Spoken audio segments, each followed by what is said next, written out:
The reason why. You know what? Failure is not an option. There is no reason. The reason why. There is no reason. My order stands, sir. Do not have any contact with this lady. And that's the order for everyone who has victims in their indictments. John, let's take up your matters, okay?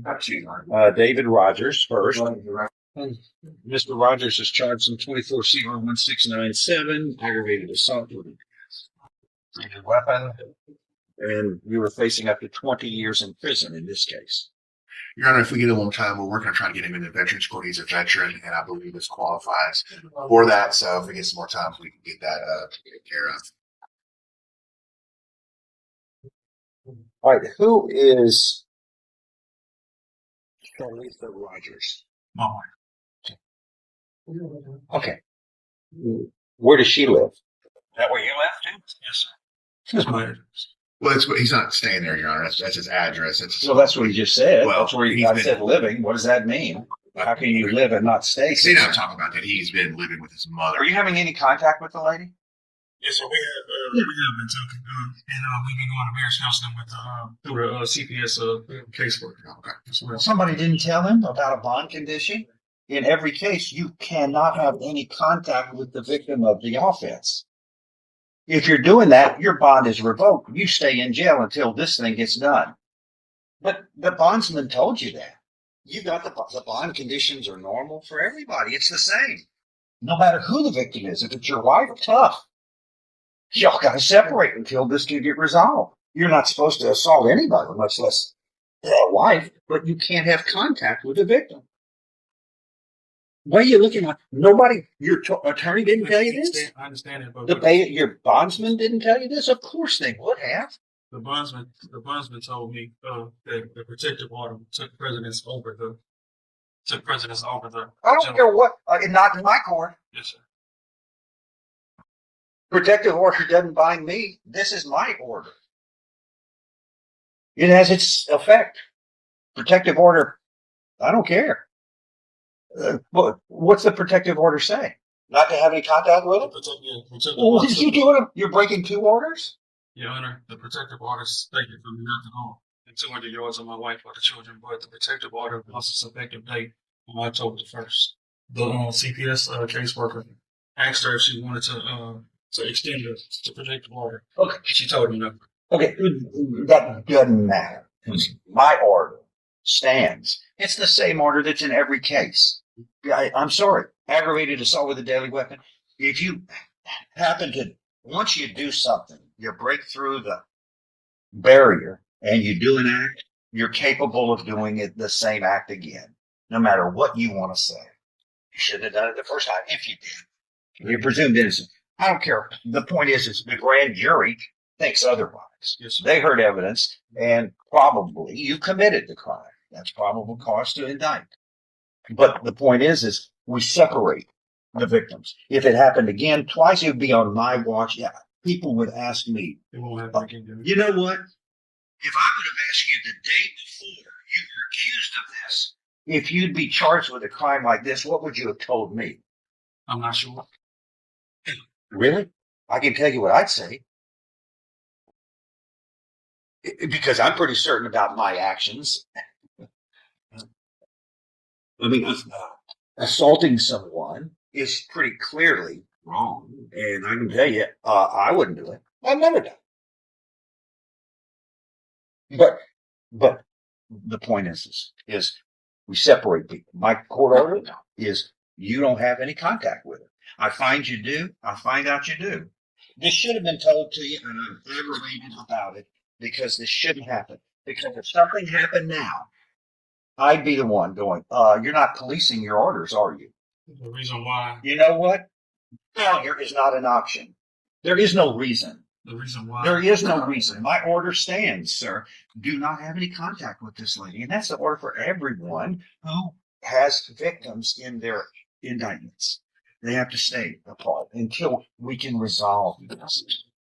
Because it's happened before, and it's in before people have gone right back and assaulted the same person again, and then they go, how could this happen if the court was policing his order properly?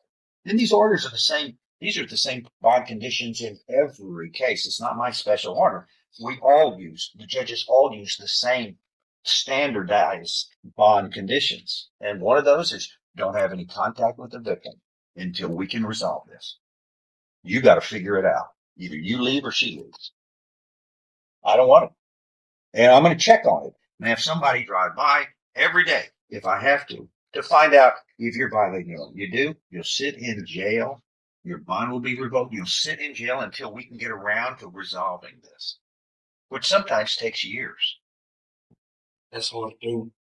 Sir? That's hard to do. I mean, the reason why I'm saying that is because You got to figure it out. Well, just like every defendant has to figure you got a problem, fix it.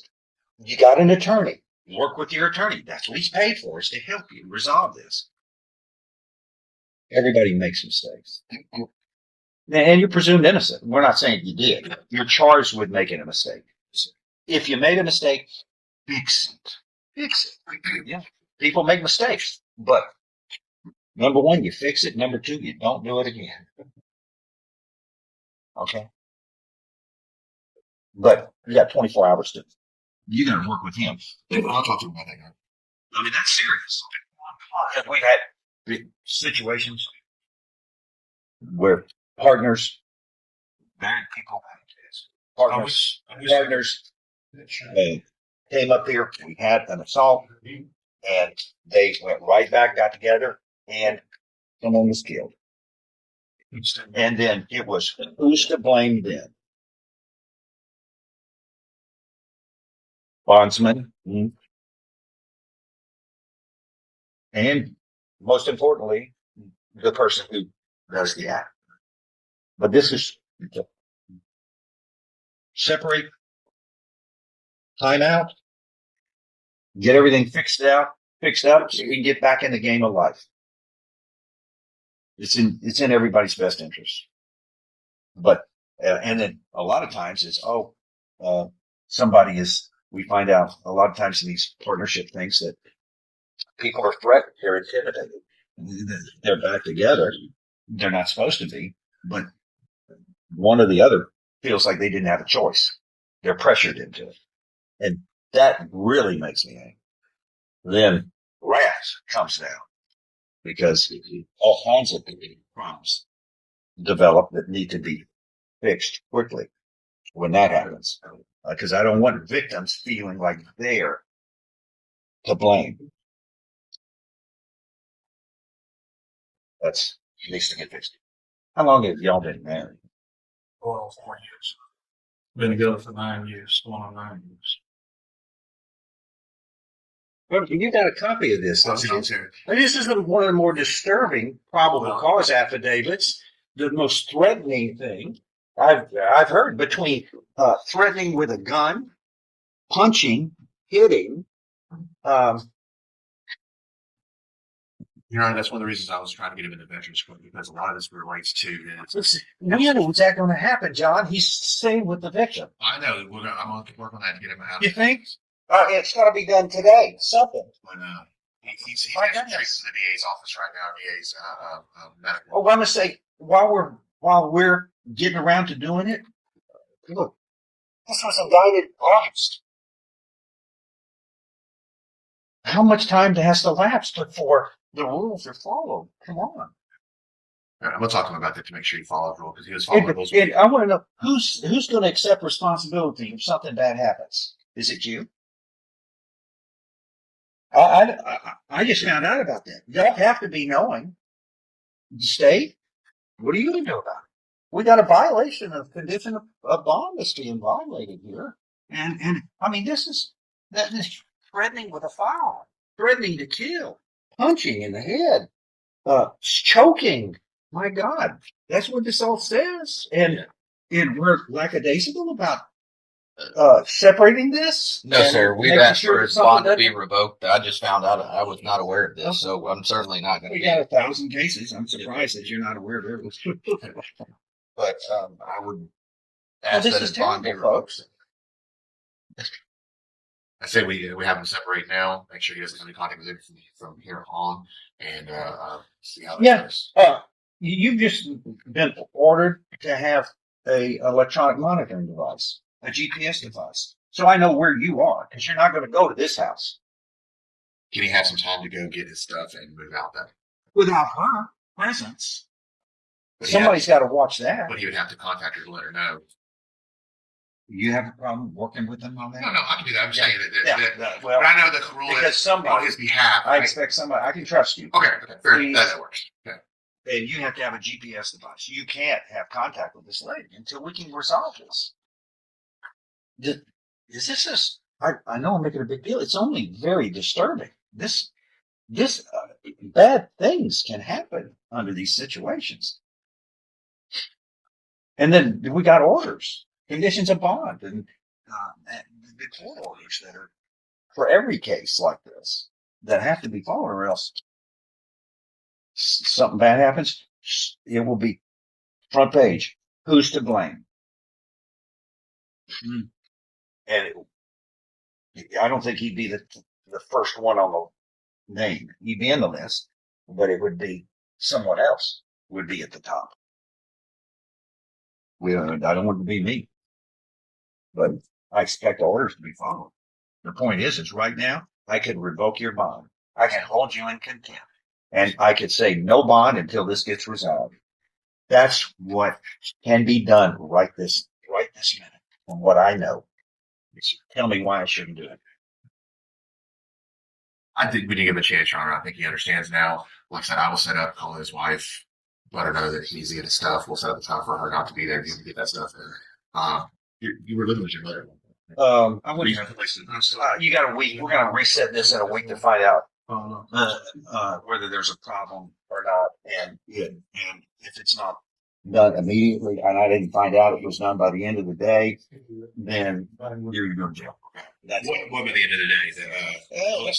my order has to be followed. Well, I know, but what if we can't get our stuff out today? Can we do it tomorrow? I mean, Somebody has to, but you can't have contact with her. we have it set up where she's out of the house at a certain time and he go get it. Okay, But it does have to be done by but today. she's living there. Yeah, she's living. Okay, y'all got to work that out. But I just expect it to be better. I will. Just in a reasonable. This is serious stuff. This is. We won't have any more contact with her, but as far as him getting his stuff, we'll have to work out a time that's convenient for everybody. I mean, that's a serious probable cause affidavit. That alleges some very serious violence. I mean, everything was listed in there: punching, choking, threatening with a gun. My God. Okay, we have to take this more than serious. This is deadly. I want a hearing next week. Okay. See what. Wow.